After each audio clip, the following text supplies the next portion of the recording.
Hi, folks. Roland Martin here. Glad to be with you. Roland Martin Unfiltered, broadcasting live from New York City, coming up on our Friday, December 7th, 2018 edition. The self-professed neo-Nazi found guilty of first-degree murder in Charlottesville rally car ramming that killed one, wounded dozens. We'll talk about that. Also, Kevin Hart, he is out as host of the Oscars as a result of what has been described as homophobic tweets and jokes made several years ago. We'll talk about the question, did he handle the situation right? And is it fair to scrutinize somebody for comments that they made several years ago and that he said he has already apologized for? Cleo Monago will join us on the show.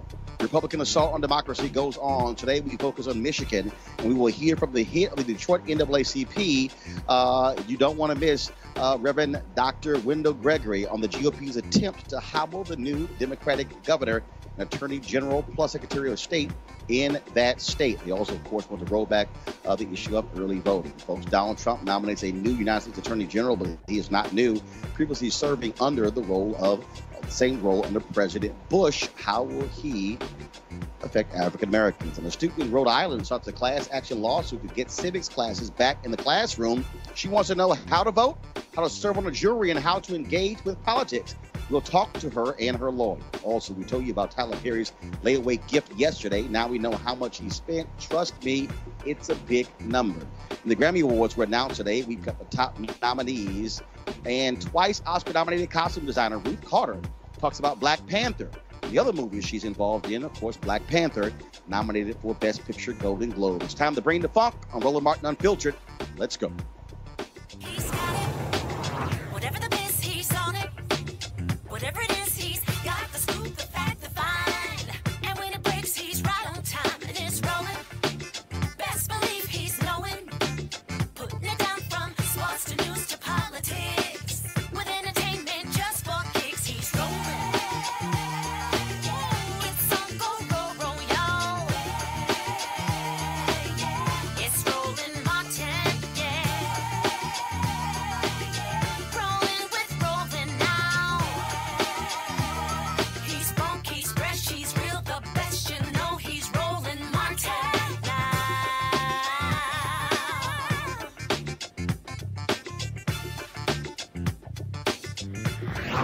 Martin.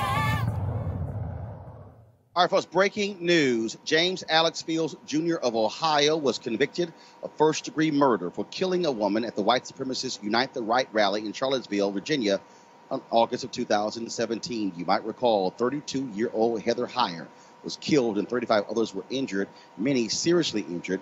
The jury found that Fields, a self-described neo-Nazi, acted with premeditation when he backed his Dodge Challenger down a narrow downtown street, which was crowded with counter-protesters.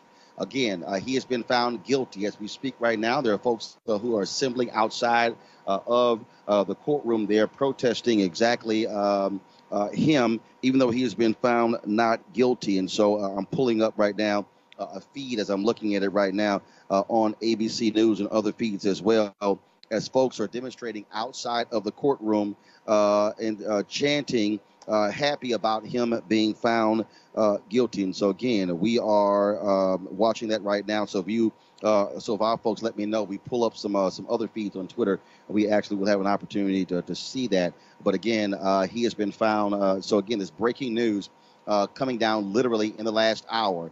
A jury has found that the white supremacist who killed Heather Heyer has been found guilty of killing her. She's 32 years old, and remember, he struck her and 32 others. And the jury said that Fields, from Ohio, a self-described Nazi, he is found guilty. James Alex Fields. You also got to remember, of course, that it took the work of others to find many of these individuals because the cops there allowed them to disperse. So James Alex Fields Jr. of Ohio, convicted of first-degree murder for killing Heather Heyer in that attack that took place in Charlottesville, Virginia on last year. All right, now to our other top story. Folks, Kevin Hart, he is out as the host of the Oscars. It was just a couple of days ago that he announced that he was going to fulfill a lifelong dream, and that is host the Oscars. Well, what then happened on Wednesday night, then folks began to look at tweets that he sent out in 2009 and through 2011 with homophobic language. Folks also talked about, a joke that he made in his initial stand-up comedy where he talked about his son and if his son was gay and playing with dolls. And so as a result, that took place on Wednesday. Now, Kevin Hart is in Australia.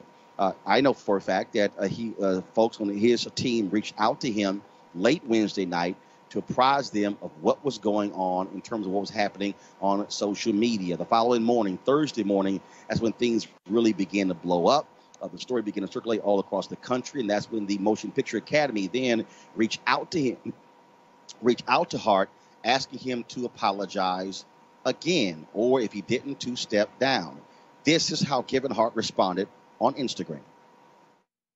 From the Academy, and that call basically said, Kevin, apologize for your tweets of old, or we're going to have to move on and find another host. Talking about the tweets from 2009, 2010. I chose to pass. I passed on the apology. The reason why I passed is because I've addressed this several times. This is not the first time this has come up. I've addressed it. I've spoken on it. I've said where the rights and wrongs were. I've said who I am now versus who I was then. I've done it. I've done it. I'm not going to continue to go back and tap into the days of old when I moved on and I'm in a completely different space in my life.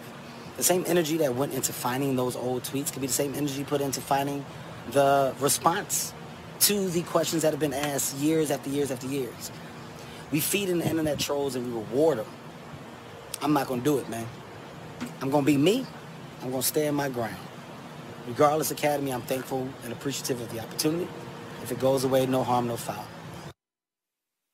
Now, first off, that was the second video Kevin Hart released. The first video he released as he was lying in bed, shirt was off, and he released the video. And then that was the second release. Well, that video was not received well.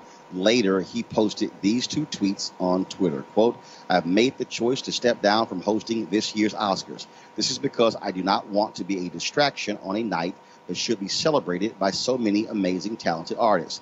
I sincerely apologize to the LGBTQ community for my insensitive words from my past. I'm sorry that I hurt people. I'm evolving and want to continue to do so. My goal is to bring people together, not tear us apart. Much love and appreciation to the Academy. I hope we can meet again. Now this thing began to spread like wildfire all across social media. And Kevin and his team were trying to figure out how they would respond to this. Many people, of course, began to criticize him, attack him, for those tweets, as well as for the jokes he made in his stand-up about his son, if he caught his son playing with dolls. Also, there was an interview Kevin Hart did in 2015 on The Breakfast Club where he said that he would not take a movie role playing someone who was gay because he was concerned about how folks would then think about that. And he said he couldn't focus on the role because he would be so concerned about what other people are thinking. In several other interviews, he talked about apologizing for what took place, saying, you know what, I was wrong with my insecurities in terms of that led me to do that. Others said, well, that wasn't an apology. They said he was trying to simply explain it away. Well, joining us right now, Dr. Cleo Monago, of course, who joins us right now, behavioral expert, also Lauren Victoria Burke, writer with the National Newspaper Publishers Association, and joining us, Malik Abdul, Republican Communications Consultant. Cleo, I want to start with you. You, of course, lead Black Men's Exchange, a group that speaks, of course, to brothers who are same-gender loving. And here's a piece. I sent you a text. I believe it was that same night on Wednesday, and asking you had you heard about this here. And obviously, this thing really began to blow up Thursday. Kevin Hart steps down. Earlier today, I saw a story where the president of GLAAD came out and said that they didn't want Kevin to step down, that this could have been used as a teaching moment. There were others who said that there could be potentially roles of individuals who are nominated playing gay characters, and that it would be wrong for Kevin Hart to be the host. Your initial thoughts on all of this? Well, for one of the rare moments, I agree with the guy at GLAAD that as opposed to dismissing Kevin and throwing... Actually, it was a woman. I think okay. The new CEO is a woman. Go ahead. I'm sorry. Well, thank you. I didn't know that. But anyway, my point is that I agree that in this society, particularly in the Black community, which is whose Kevin's comments are reminiscent of, elements of the Black community who have, in my opinion, man issues, concerns about being seen as gay or not seen as a man, and has to do what Kevin believes he has to do, is constantly talk about fags, if you will, and constantly talking about homosexuality. He's obsessed with the issue, apparently, because he's talking about it over and over again, and there's reasons for that. People want to be seen as a man and want to make public notice that I'm not like that, so I can be seen as a man. But anyway, getting back to the issue that you mentioned, I believe that we always, when we dismiss people, we dismiss an opportunity to create a teaching moment.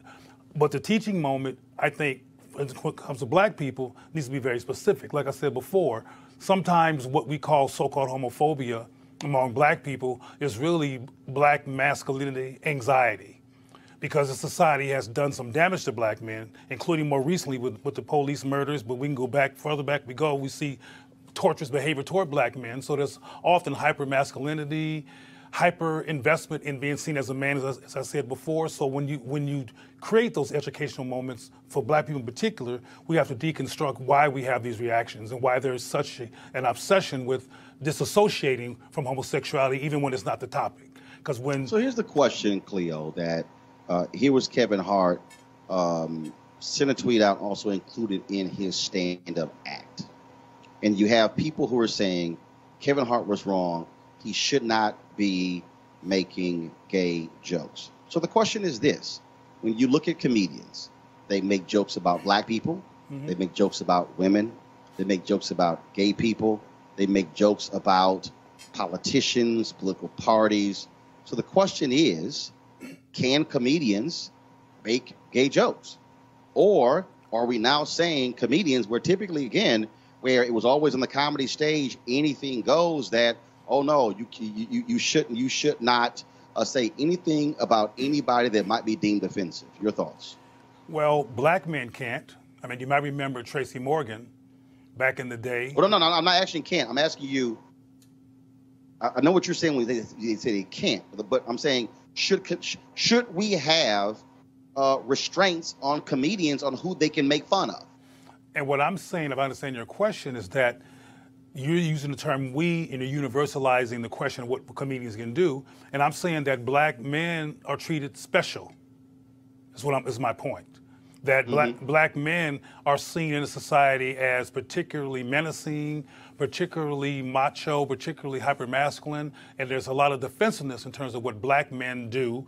And when a black male comedian says something about homosexuality, like Tracy Morgan did, and more recently Kevin Hart, a bigger issue is made about it. Because what's interesting about Kevin Hart is that he's made films. He's a successful film star who made these comments and has made several films since then, but no one brought it to anyone's attention to actually not let him do films. But now this is the Oscars.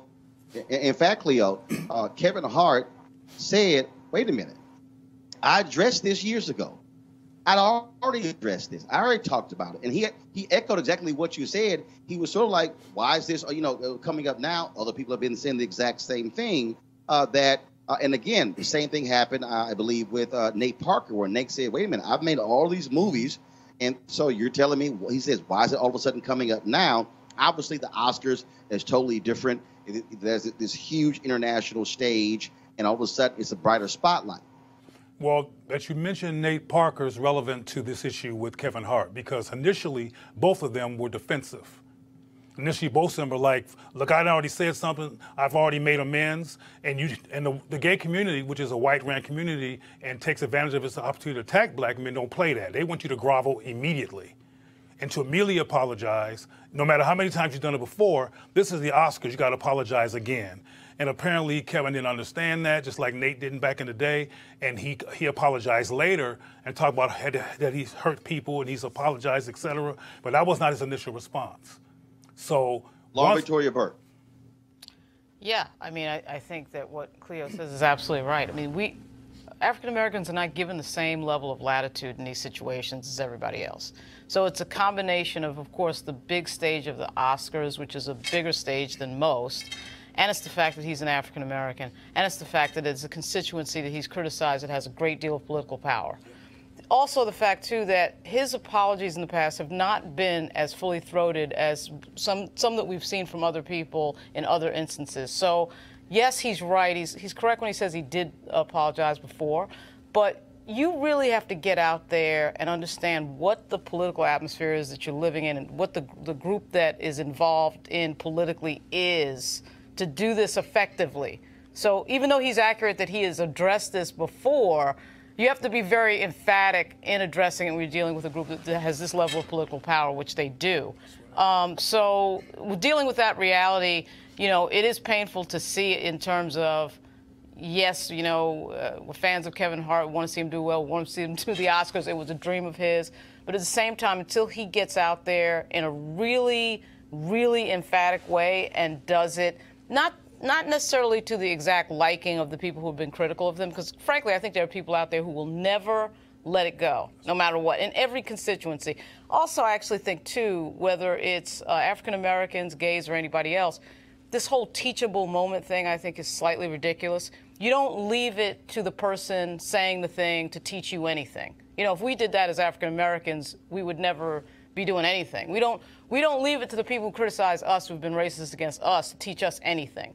I don't allow, and nobody allows anyone saying anything critical or racist to define who we are as individuals. It's ridiculous. So I did catch the president of GLAAD this morning. I think she was on MSNBC. And I thought, why do you need Kevin Hart to give you a teachable moment? You either know who you are as a person and you respect who you are as a person, and that's it. You don't need Kevin Hart to define that for you one way or the other, whether he's hosting the Oscars or not. So I thought that whole ask was sort of ridiculous. But the Kevin Hart that we saw on the video and the Kevin Hart that we saw on the tweet are two different Kevin Harts. The one on the video is the real person saying, I'm sick of this, I'm tired of it. And that is the real person who understands that, I've said something apologetic and I don't want to repeat it again and again. The other Kevin Hart in the tweet is the guy that took control and said, okay, I'm tired of this, I'm going to withdraw. He really actually took control of the situation and withdrew before they sort of got rid of him, which is really sort of a power move in a way. Well, here's what he said. He said, Malik, that their deal was either you apologize or you're not going to be the host. He said, I'm not going to apologize. And then he said, "It's up to you."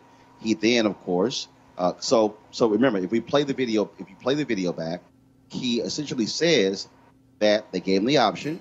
He says, "I'm not going to apologize," and then y'all do what y'all going to do. Then, of course, he later draws and then still issues an apology.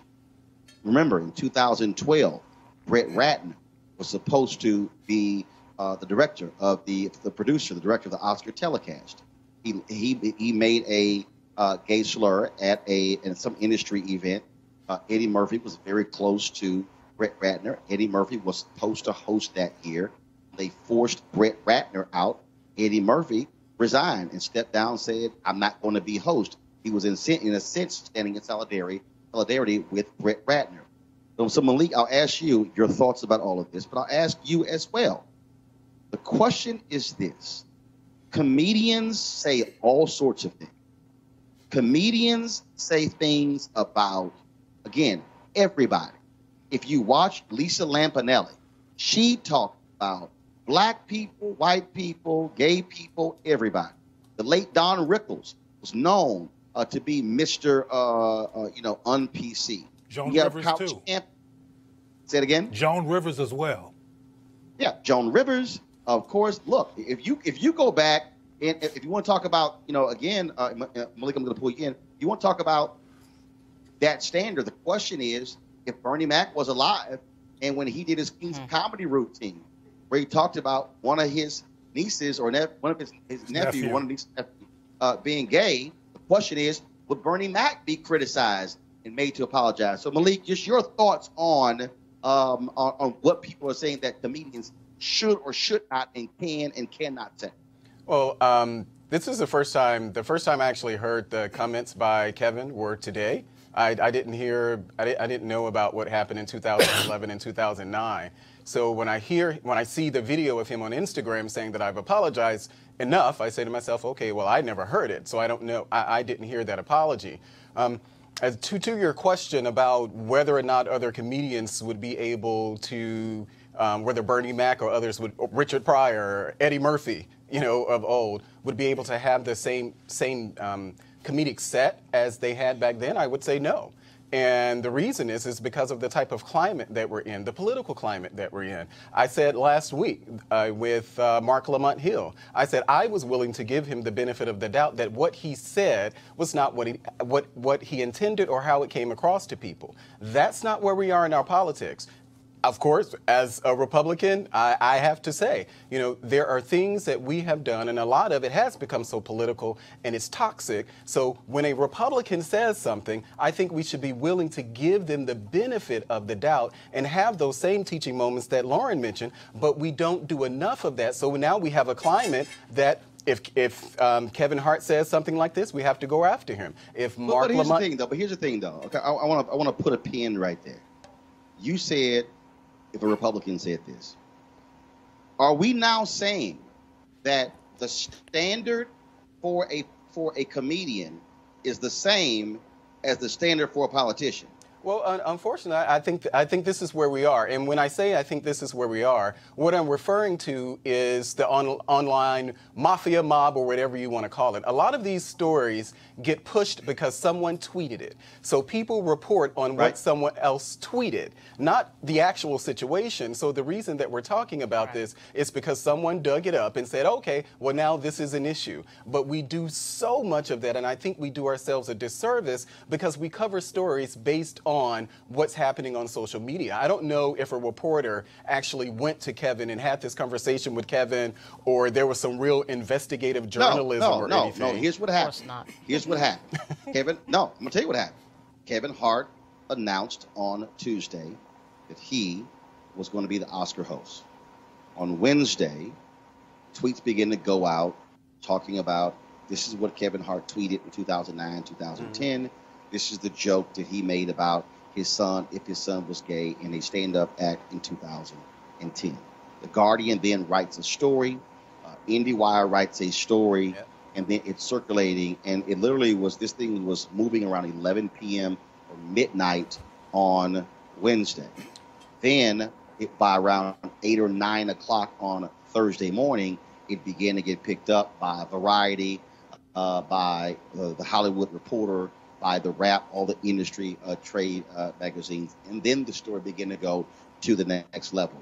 So that was a timeline. But I do want to ask the three of you, and the reason I'm asking you this, because I remember when Tracy Morgan made his joke during his routine, and I wrote a column on CNN.com talking about comedians and what they say and the leeway that we give comedians on stage. And I talked about people were saying that Tracy Morgan shouldn't be joking about killing a gay son, and then I talked about. So I wrote this column saying, what about all these other comedians who joked about killing kids? And folks said, no, it's totally different. And folks began to tag me saying, how dare you write that, when what I was asking is, okay, the comedy stage used to be that place where anything goes. Nothing was off limits. So the question is, have we come to the point where the comedic stage, we're saying now that, oh, there are limits, and what do y'all think about that when it comes to the freedom of what comedians have always said and done? And are we also now going to judge comedians based upon a comedy routine from 6, 7, 8, 10, 12, 15 years ago? Well, Roland, anybody can jump. We used to have Al Jolson and the Minstrel Show in the United States, right? That was perfectly acceptable. And so we have to understand as African Americans the obvious. We are in a different cultural space because of 400 years of history. I mean, we are not judged the same. And that's why, and Cleo, you can come in, right? I know you're going to say something on top of this that's going to layer this out correctly. That is why Kevin Hart can't just get away with this. Same reason why Mark Lamont Hill can't say what he. I mean, we are in a different cultural space. We are an ethnic minority, and so when we say stuff, we're judged by the majority. So, it's as obvious as that. Of course, there have been things that have happened on the comedic stage, a lot of them directed against African Americans that everybody thought was hilarious, particularly in the early part of the 1900s. Yep. And no one said that, for Hollywood to be doing this is particularly, it's particularly laughable. Okay, when we look at the films that came out between, the dawn of film and about, 1960s and 70s with the blaxploitation era, everybody thought that was great. Yeah. So, I take all of that. I'm not saying it's okay to say negative, bigoted things against any group. I don't care who it is. But we are judged differently. Sorry, Cleo, I went a little long there. Okay, Cleo, then Malik, then I'm going to the next story. Well, she's correct. And I said that earlier, that we are judged differently, and which was my point in the first place. But I want to reiterate something that inspired by some of your comments, Roland, when you mentioned Lisa Lampanelli, and I mentioned Joan Rivers, and other people were mentioned.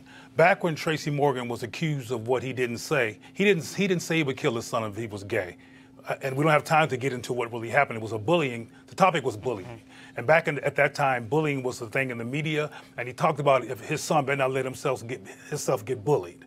And that was the issue about my son better not come home, make himself look bad and being a victim and being bullied, and it was interpreted as something about gay. He didn't even easily use the word gay, Tracy, but he was targeted. And that's my point. I believe that that Kevin is being targeted. Lisa Lampanelli, who was alive and still alive back then during Tracy's time, Joan Rivers, these people say all kinds of horrendous racist and so-called homophobic things, but Tracy was the one who got attacked. So I want to reiterate the fact that there is special treatment here. I also want to make it real clear, though, that if you take those comments that Kevin Hart said literally, they're problematic. They're violent, they're rude, they're dismissive, they're oppressive. But he's a comedian, like Lisa Lampanelli, like the late Joan Rivers, and these other people that say horrible things about people all the time. So if we remove the context and replace it with racism, then again, what Lauren is saying becomes more relevant and more focused here in terms of why this man is in trouble now. And what I hope he doesn't do, I can say this real quickly, is go out and run behind the HRC's new executive director and do a Please Love Me and I Love You campaign. That's going to be real optically problematic for a brother to go around doing that. So if he does, so what you're saying, if Kevin Hart goes up there, he should be aligning with black folks who are saying to the love him. No, I didn't say that. I'm just asking. Well, okay. I think that black people need to have a conversation about this issue. Black folks has never had a rational conversation about sexual diversity and sexuality and same-gender loving people as a focus with an intention to actually engage it and learn some things about it. So part of what going on So that's what I'm saying. I mean, I don't care who Kevin hangs with. He don't got to hang out with me. You know, I don't need him to do that. But I do need people to be responsible. All right, folks, let's go to our next story. Let's talk about what's happening in Michigan, where the Republican-controlled legislature has passed laws that ties the hands of the incoming Democratic governor, Secretary of State, and Attorney General. Not only that, they are seeking to overturn proposals passed by voters that would allow persons to register to vote up until the day of the election. And they passed 2 bills that would water down another voter initiative. This one would hike the minimum wage and require employers to provide sick pay.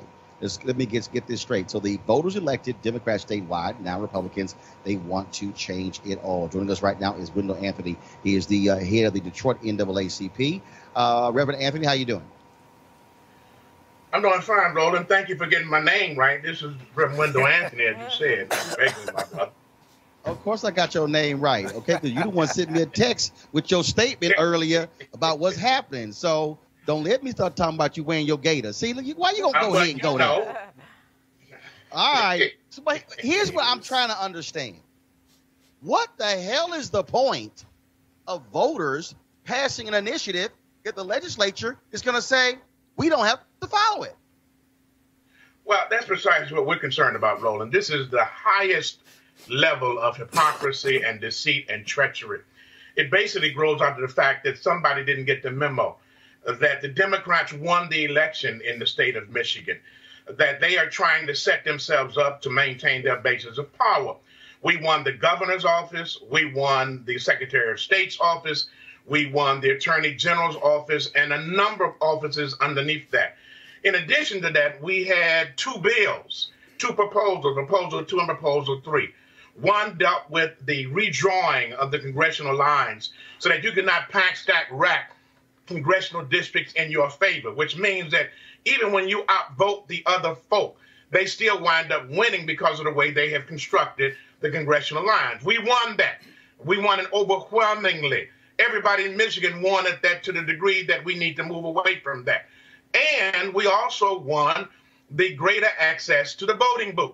In other words, we won the proposal which promotes the vote, which gives us greater access to the voting booth. You can vote early registration, even up until and including the day of voter registration. We passed those initiatives. Now the Republicans are a sense of anger, are a sense of trying to put themselves up in preparation for 2020, trying to reduce, trying to retract, trying to subtract, to eliminate the voting access and possibilities of people are maintaining their power and come with all these bogus proposals, these bogus bills in their haste to reduce the power and the impact of the incoming administration. It is the greatest heist. It is the greatest theft of political processes since let me get that right, since Jesse James and his brother Frank James were robbing trains in the Missouri territories. It is a theft of the highest order, and we cannot abide that. Well, and again, to look at this, I mean, I understand, first of all, we understand politics. And so what they're trying to do by tying the hands of the new Democrat governor, Attorney General, and Secretary of State. But those voter initiatives were not Democratic voter initiatives. Those were voter initiatives voted on by Democrats, Republicans, and independents. That is the will of the people. All of it is the will of the people. Roland, you're talking like you make sense, like this is based upon pragmatism, that this is based upon reality. You just talked about comedy with Kevin Hart and the situation he's in. Well, unfortunately, this ain't comedy. This is tragedy. This is a result of people plotting and strategizing, not only in Michigan, but in Wisconsin. They're doing the same thing. In North Carolina, 2 years ago, for the same reasons that we are objecting to this now, the federal courts have reversed and said what they did in North Carolina was unconstitutional. Yes, Republicans voted for Proposal 2 and Proposal 3. Independents voted for it. Democrats voted for it. Everybody voted for it who supported those proposals. Now, these rogue Republicans, and that's precisely what they are. They are rogue Republicans who, if you really are talking about and concerned about voter fraud, this is Democratic fraud. They're using the guise of their majority in the House and in the Senate in Michigan to pass laws that are against the will of the people. I don't hear President Trump talking about we need a voter integrity commission. I don't see Chris Kobach leading the charge to say we need to come in Michigan and in Wisconsin and in North Carolina and other places to correct the wrongs that have been made. This is a short-term gain, but it's going to cause long-term pain. We must not, as a voting electorate, step back. We must step up. This is the kind of mess, Roland, and you know it. This is the kind of stuff that discourages people from voting. This is the kind of stuff that says, my vote doesn't matter. Why should I go to the voting booth? Why should I do what Reverend Anthony is suggesting to take my soul to the poll? Because they're ruining the spirit in my soul. I'm simply saying that we cannot abide this. We are winning, y'all. If we were not winning, they would not be scheming and stealing and perpetrating these frauds upon the people. We are right at the edge of turning the corner in a whole lot of places in our country. We turned it in Michigan. We turned it in Georgia and in Florida. We won those elections, Roland. You know it as well as I do. They stole those elections. Ain't nobody talking about let's send the commission down there. We ain't heard Trump say nothing. I hear the sound of crickets. I don't hear nobody saying anything about the real fraud, the real deceit, the real thievery that's going on in our nation. If you really want to do something for democracy, then let the will of the people prevail. You might get over today, but tomorrow we coming right at you. Last question. The governor, Rick Snyder, he could veto these bills or he could sign them. He has 14 days to review them. I'm looking at the Detroit News, and he said what took place. This is the will of he said largely they've set their own course, talking about Republican-led legislature. And he said, I'm waiting to see what comes to my desk, and I'll review it in a thoughtful fashion. I'm going to look at it from what I believe is the best public policy answer for the state of Michigan, just like I have for 8 years. So is it time now? Is it your plan to put pressure on the governor to veto these bills that are passed? Absolutely, Roland. Not only to veto them if they get to them, but to not sign the bills. It's legacy time. Rick Snyder is on the way out. He carries with him the legacy of Flint, Michigan, who still and cannot get the kind of clean water and new pipes that they deserve. One of the communities in America that is still suffering after 2 to 3 years from poisoned water. You don't want to go out that way. Don't go out having turned the page on democracy by allowing this hypocrisy to prevail. We're asking the governor and calling upon him to do the right thing. He knows that within his own heart and within his scope of political acumen that this is wrong. This is a tragedy of the highest order. You remember, Roland, that when Nancy Reagan, First Lady under Ronald Reagan, was serving, she waged a campaign. It was doing what they call the war on drugs. Well, this is a war on democracy. And what did Nancy Reagan say when they were talking about how to defeat this?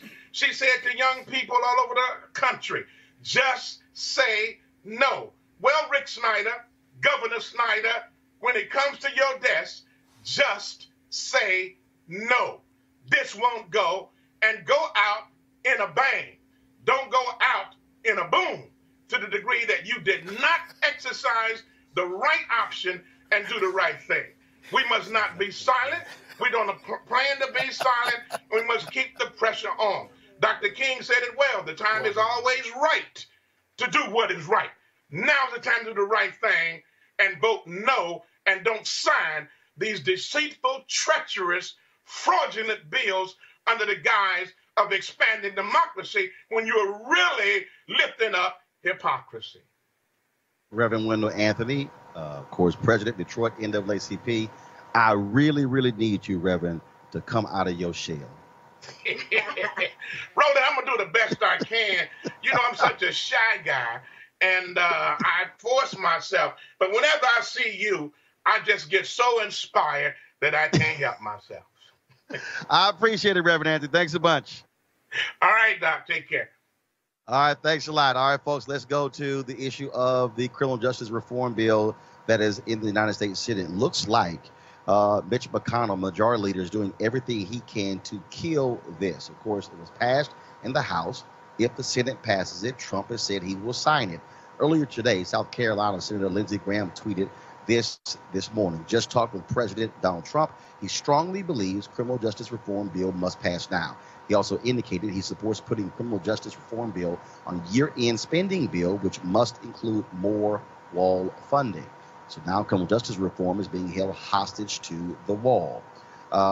Here's the thing, though, folks, that we have to actually deal with when you talk about this particular bill that we have to address, and that is the votes are there.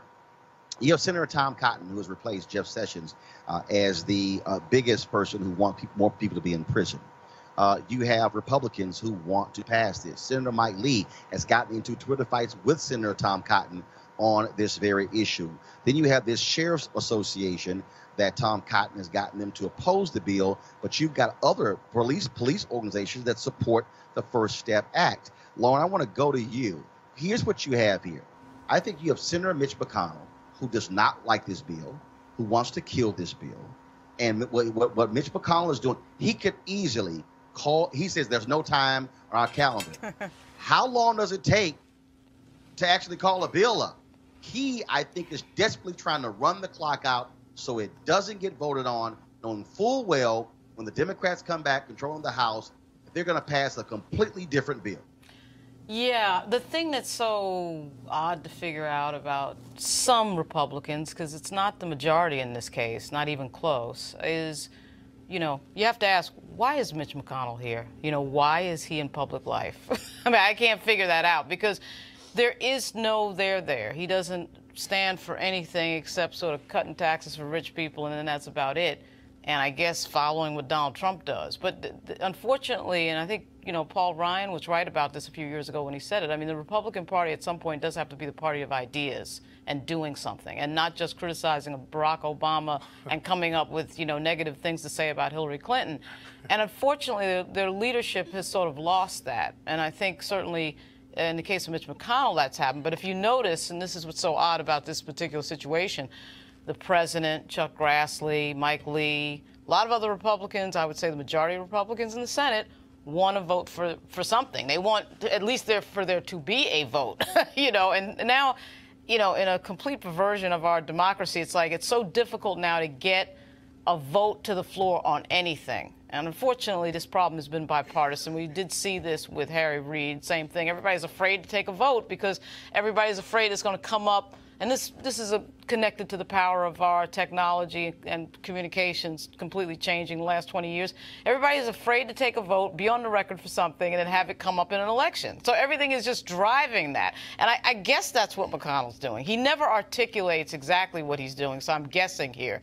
But this is a strange situation because you do have a Republican president, a Republican Senate, Republican House. The bill is passed the House bipartisan fashion, and you still can't get a vote in the majority Republican Senate.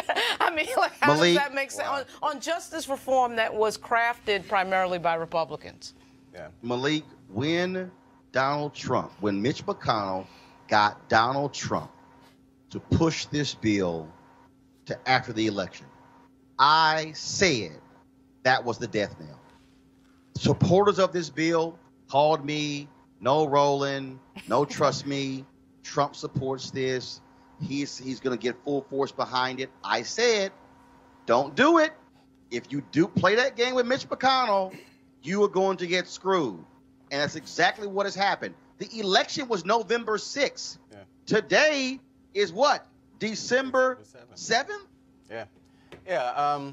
You know, this is another one of those issues where Republicans make it hard for them. You know, I agree with Lauren. This is, you know, not all Republicans take the same position as McConnell here. I don't know what happened with the bill after it passed the House, because if we remember, there were only 2 Republicans who voted against it out of the House. So I don't know what happened between the House's version and the Senate versions, but I'm certain. No, here's what happened. What happened was very simple. Tom Cotton felt and there were too many loopholes. They made up some BS. Right. They got this one sheriff's organization to oppose it, and they're saying CC, but here you got one sheriff's organization opposing it, but you've got numerous law enforcement groups supporting it. Yeah, and that's the thing, is Tom Cotton, and it happens in our politics, unfortunately, a lot. There were a lot of things I believe Senator Cotton miscommunicated or misunderstood about the actual bill. A lot of things that he said, would not happen. And so what that has done is created an environment in the Republican Party that, oh, well, it must be something there. If Tom Cotton said it, it must be something there. But I'm just going to speak as a black Republican sitting here on the show. These are instances where you guys make it hard for us to go out and push Republican policies, bring more people into the party. You're going to have a win on something. And if the president, if the president is behind this, I just don't, to me, there is no excuse for what's happening now. Cleo, you probably have 40 plus Democrats who would vote for this. You've got, no doubt in my mind, at least 30 Republicans who will vote for this. The votes are there. I don't know what the hell Mitch McConnell is sort of like he wants there to be a majority of the votes on the Republican side. The votes are there. He wants to hold this up and then probably, well, there you go, let's blame the Democrats. Well, I must admit to all y'all, I don't know all the details about this that you're all talking about. I don't know the details of this scenario that you've asked everyone about, but I do believe that from what I see, the Republicans aim to win, and sometimes their attempts to win defy logic and defy what we would materially think is a good idea, but often they win recently. And I think that we want these people like McConnell to do the right thing, but I think he's trying to manipulate. And from his perspective, his manipulation is going to have some success. We will see. I mean, the thing is, though, it would be nice if there was a journalist that actually asked Tom Cotton, what are you here for? What did you run for office for? Right. What do you believe in? What policies do you actually want to push? Because it would seem to me he believes in absolutely nothing and in doing nothing, and so just sort of being a dead ender. And frankly, I don't think this moment right here, I don't think is about Republicanism or being a Democrat. It's this one individual member who's a pain in the ass. That's what it is. And it's just a weird Republican outlier. pain in the ass, though. Well, here's the deal, Cleo. The next time I send you some damn stories to read, you read it before you come on the show, so you can get caught the hell up what we talking about. Well, he's not the only one. I'm not gonna debate this on the air, but I'm a special guest today, and I came here to be special. So that's all I'll say. You special, all right, Super Black. You real special. So, folks, we'll keep you abreast of exactly what happens with this and whether or not Republicans are going to have the guts to actually get it passed. If they don't vote on this bill, this just proves Mitch McConnell is a joke, is a failure, and black Republicans should be blasting him at every turn if he simply doesn't do this. All right, folks, it's time to hear a word from one of the folks who are supportive of Roland Martin Unfiltered. With the holidays just around the corner, now is the time to order holiday cards for family and friends. This year, you can create custom holiday photo cards quickly, easily, and affordably at simplytoimpress.com. That's simplytoimpress.com. It is your holiday photo card headquarters with thousands of unique Christmas cards and other designs to choose from. And look, it's very simple. All you got to do is upload your family photos and get them on Facebook or Instagram, personalize the text, and you're done. It's that simple. Simplytoimpress.com prints your cards professionally on your choice of premium cardstock in just a few days and rushes them straight to your door. The New York Times Wirecutter named Simply to Impress their favorite custom photo card service.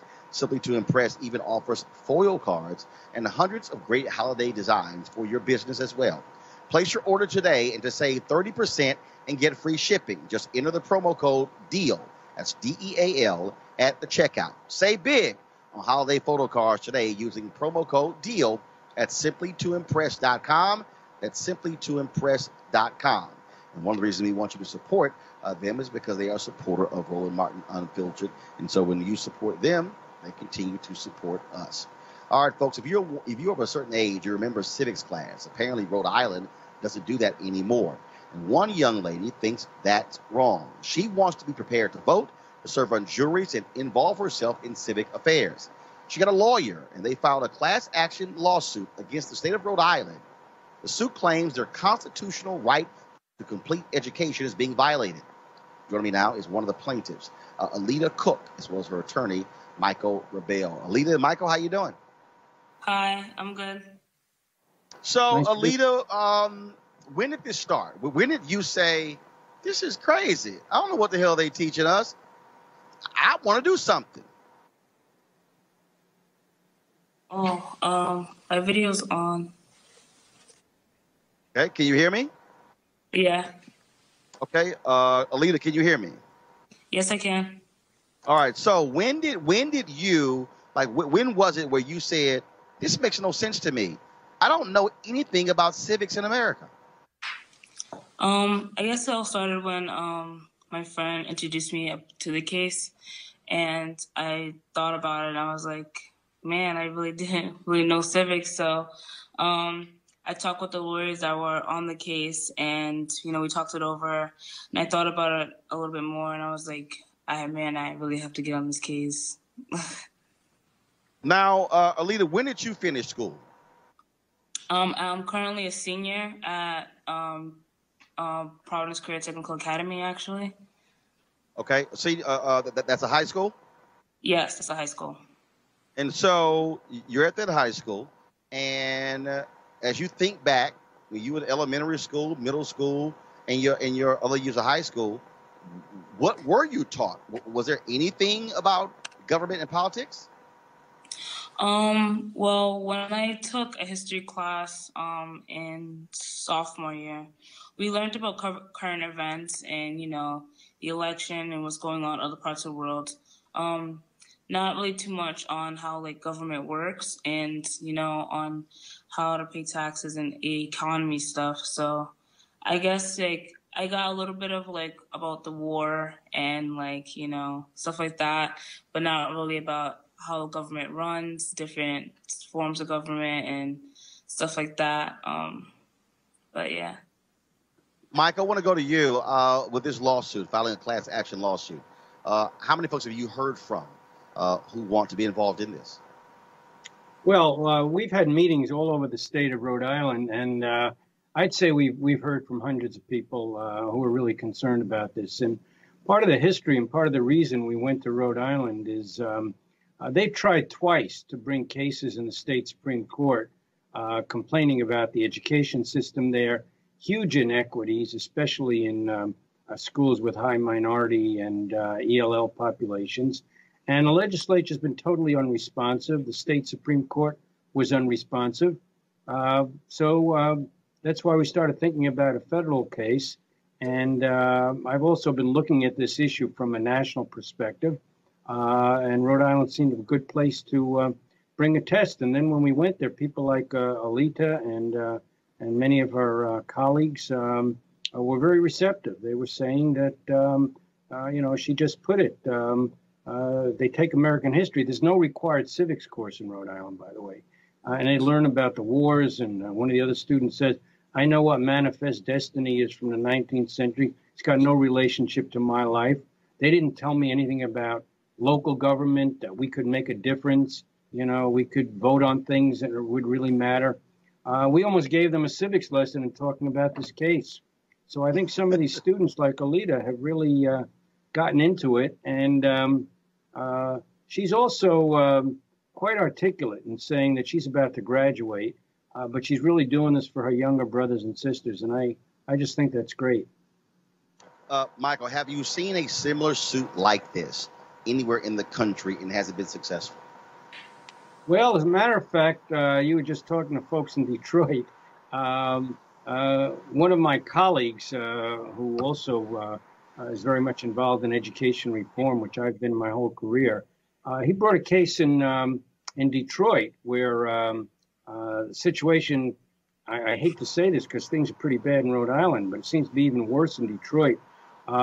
They've got powerful evidence that the Detroit public schools are basically dysfunctional, that most kids graduate there functionally illiterate.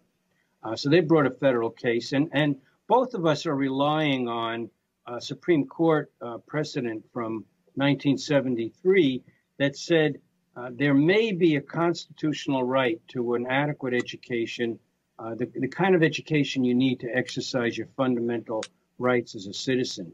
So that's what we're doing. The Supreme Court left that open. They said there may be a right like that. They didn't deal with it in that 73 case, and they said we may look at this in the future. So given everything that's happening in our country, I think the time is now to say that we can't depend on our politicians. We can't depend on Mitch McConnell and his ilk for the kinds of things you were talking about a few weeks ago. We got to look to our future generation. We got to look to the young people. And if they're going to get involved and take over things, we have some hope for the future, you know. But what they've got to learn is how to have conversations, rational conversations, respectfully with people with different views. They've got to learn how to get accurate information from the internet. They've got to learn how to use social media in a positive way, to have the kinds of discussions you're having tonight and not rant and rave. But those kinds of things are not what they emphasize in the schools. Right. So we're looking for a robust definition of the skills you need for citizenship. You need deep knowledge of history and economics. You need critical analytic ability. You need experiences like school government, like visiting local city councils, like getting involved in extracurricular activities where you interact with people from diverse backgrounds. You need to learn democratic values, rule of law and all. So that's what we're looking for the courts to say is every kid's right to really learn this stuff. The Detroit case, they're emphasizing the importance of literacy, and certainly you can't stress that enough. But I take a little issue there because we get one shot possibly at the U.S. Supreme Court.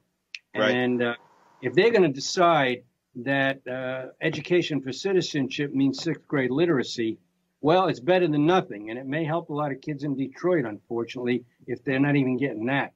But on the national scale, you know, we want education to be especially as you will in the high poverty, low income areas where kids like Alita are not getting a fair shake. Give them the kind of we're talking about is going to take let me ask you this question here. Michael, hold on one second. Lita, got to ask you this here in the final question for you.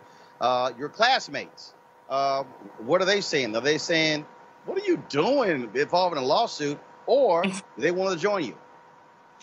Well, my classmates, my people in my school are really supportive about me doing this case. They think like, they heard me talk about marches and protests and activism work before, but I guess seeing me like in the New York Times and actually like seeing me on, you know, like through social media and hearing like about this case, they've been really supportive and like really got my back on this one, like saying like, you know, this case can really, you know, pass, like I can really win this case. So I've been getting a lot of positive and feedback from this, and I'm extremely grateful for all the like people who have my back on this, my friends and family, and just like people who have reached out to me on this case. You know, even though I didn't think it would be, I will, you know, become quote unquote famous for this, but I'm just extremely humbled and, you know, blessed to get opportunity to speak my mind on this case. Well, we certainly appreciate you. We certainly appreciate you doing it. Michael, we thank you for being involved in this case as well. We'll be following it to its conclusion. But Lita and Michael, thank you so very much for joining us. Roland Martin Unfiltered. Thank you for having me. All right, folks. Yesterday, we told you about Tyler Perry's gift to folks in Atlanta with merchandise on layaway. Today, we found out the size of the gift. It totaled $434,000. Man, Madea hooked up y'all Christmas. And so way to go to the folks who had layaway at 2 Walmarts there in Atlanta. Folks, the Grammy Awards came out today. The nominations include some great musicians. And so leading is Kendrick Lamar with a total of 8 nominations, including Best Rap Performance, Best Rap Song, and Record of the Year. Right behind Kendrick is Drake with 7 nominations, including Record of the Year and Album of the Year. Next up, of course, is producer Boy Wonder with 6 nominations, including Producer of the Year and Record of the Year. Cardi B, 5 nominations, including Record of the Year and Album of the Year. Also with 5 nominations is Childish Gambino, including Record of the Year and Best R&B Song. Also Her, including Best New Artist and Best R&B Song. SZA rolling in with 4 nominations, including Best Rap Song Performance and Record of the Year. Toni Braxton has 3 nominations, including Best R&B Song and Best R&B Album. Tied with Toni are the Carters with 3 nominations, including Best Urban Contemporary Album and Best R&B Performance. My girl Layla Hathaway has 3 nominations, including Best R&B Album and Best R&B Performance. And so congratulations to all of them. And also so many other people actually got nominated as well.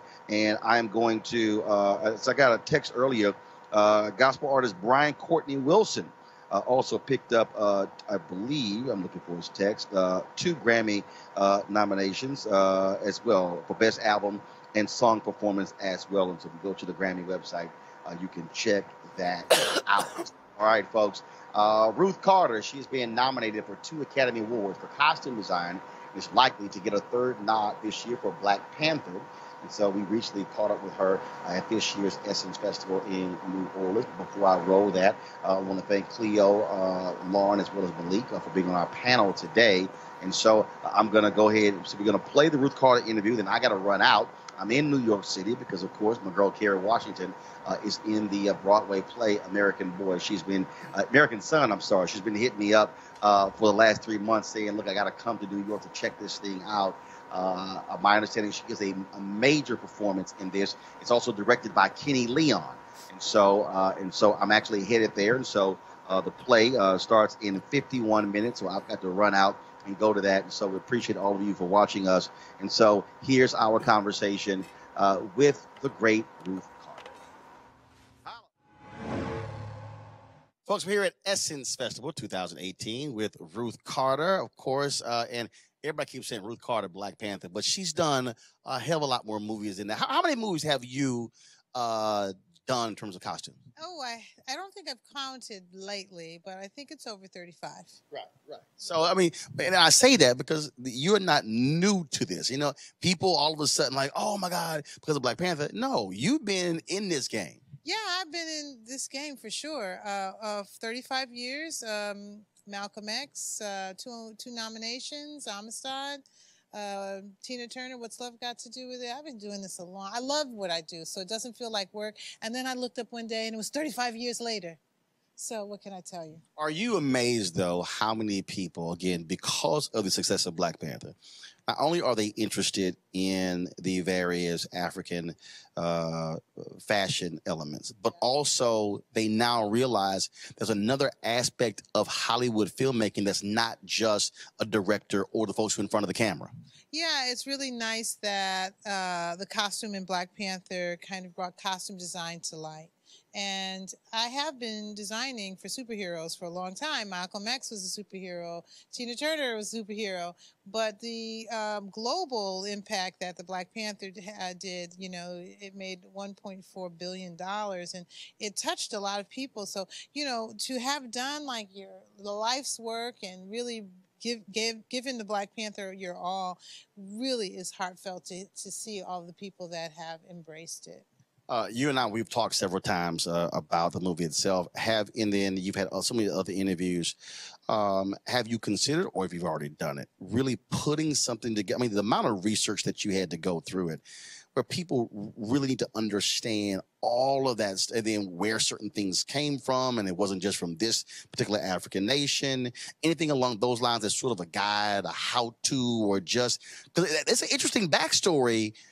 How certain pieces got on screen. Yeah, well, I do have an exhibition of my work that I have mounted, and it's going to launch in Pittsburgh in August. And what that is, it's actually a walk through history. It's a walk through film history. It's a walk through my design process. And actually, you know, the Black Panther kind of seals the circle. You know, we start with roots and Amistad, and we have the American experience. But actually, the Black Panther gives us like a backstory that goes beyond slavery. So it's a really exciting exhibition that I'm putting together, and I think that's the start of what you're talking about. You know, what is it that you do, and how do I do it? I know those questions are out there, so I'm just going to step my way through it. I'm still a costume designer, so that's like a whole nother, you know, ball of wax there. Yeah, but the reality is, even though costume design, you also have to be a major historian and researcher